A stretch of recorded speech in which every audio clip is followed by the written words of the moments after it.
maksud klasifikasi bank adalah pengelompokan bank. Ada 4 klasifikasi bank yang harus kita ketahui. Yang pertama akan kita bahas adalah klasifikasi bank menurut kegiatan usahanya. Yang telah diresmikan ada 2 jenis, yaitu bank umum dan bank perkreditan rakyat atau BPR. Bank umum melakukan kegiatan usaha secara konvensional. Sifat jasa yang diberikan adalah umum. Kegiatan-kegiatannya yaitu seperti menghimpun dana berupa giro, tabungan, investasi, simpanan, dan lain-lain. Menerbitkan surat pengakuan hutang, memindahkan uang atas perintah nasabah, dan lain-lain. Selain itu ada kegiatan-kegiatan yang tidak boleh dilakukan oleh bank umum, yaitu melakukan usaha perasuransian atau melakukan usaha lain di luar kegiatan-kegiatan yang sudah kita sebutkan tadi. Sementara itu, kegiatan yang boleh dilakukan oleh bank perkreditan rakyat adalah menyediakan pembiayaan bagi nasabah sesuai prinsip bagi hasil sesuai yang ditetapkan oleh pemerintah dan menetapkan dananya dalam bentuk sertifikat Bank Indonesia.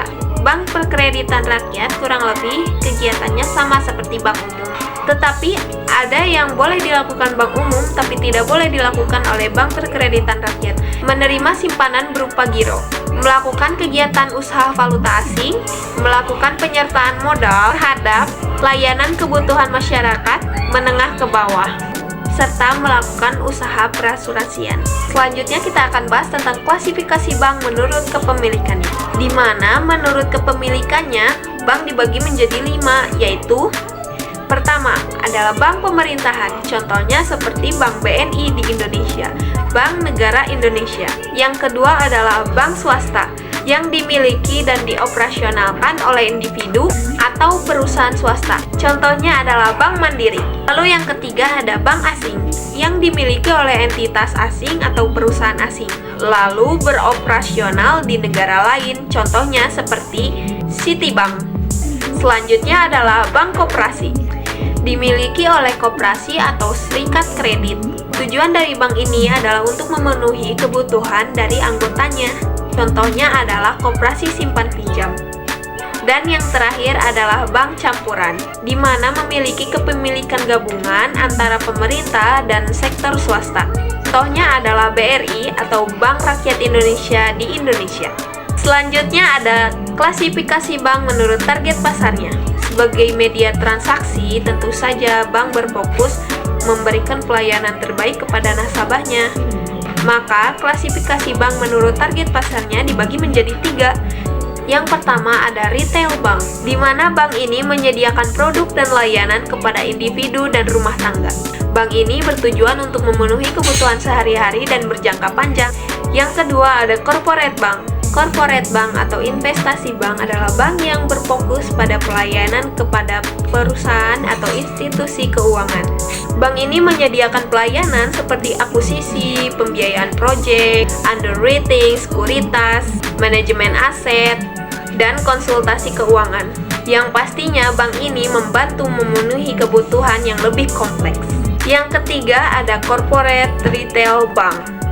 Bank jenis ini memandang bahwa potensi retail maupun corporate harus dimanfaatkan sebaik mungkin untuk mendapatkan keuntungan yang maksimal, meskipun terdapat kemungkinan penurunan efisiensi. Oke, kita masuk ke klasifikasi bank yang keempat, yaitu klasifikasi bank menurut badan usahanya.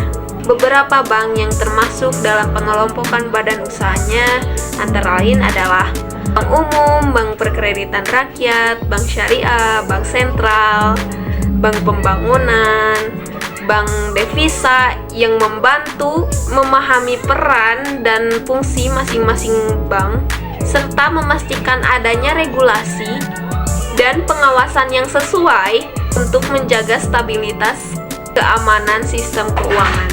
Oke, itu dia 4 klasifikasi bank yang harus kita ketahui. Rahasia bank adalah segala sesuatu yang berhubungan dengan keuangan dan hal-hal lain dari nasabah bank yang menurut kewajiban dunia perbankan tidak boleh secara terbuka diungkap kepada pihak masyarakat. Dapat dua teori mengenai kekuatan berlakunya asas rahasia bank sebagai berikut. Satu, teori rahasia bank yang bersifat mutlak. Menurut teori ini, bank mempunyai kewajiban untuk menyimpan rahasia nasabah yang diketahui bank karena kegiatan usahanya dalam keadaan apapun. Dua, teori rahasia bank yang bersifat nisbi. Menurut teori ini, bank diperbolehkan membuka rahasia atau memberi keterangan mengenai nasabahnya jika untuk kepentingan yang mendesak, misalnya untuk kepentingan negara atau kepentingan hukum.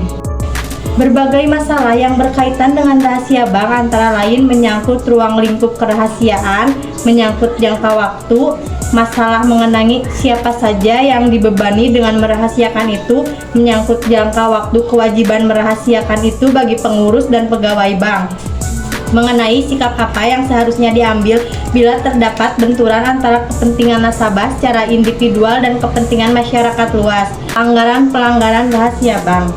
Adapun ancaman hukuman pidana terhadap pelaku tindak pidana di bidang perbankan menurut undang-undang dapat dibagi dalam 3 kategori: pidana penjara minimal 2 tahun dan maksimal 4 tahun, serta denda minimal 10 miliar dan maksimal 200 miliar. 2.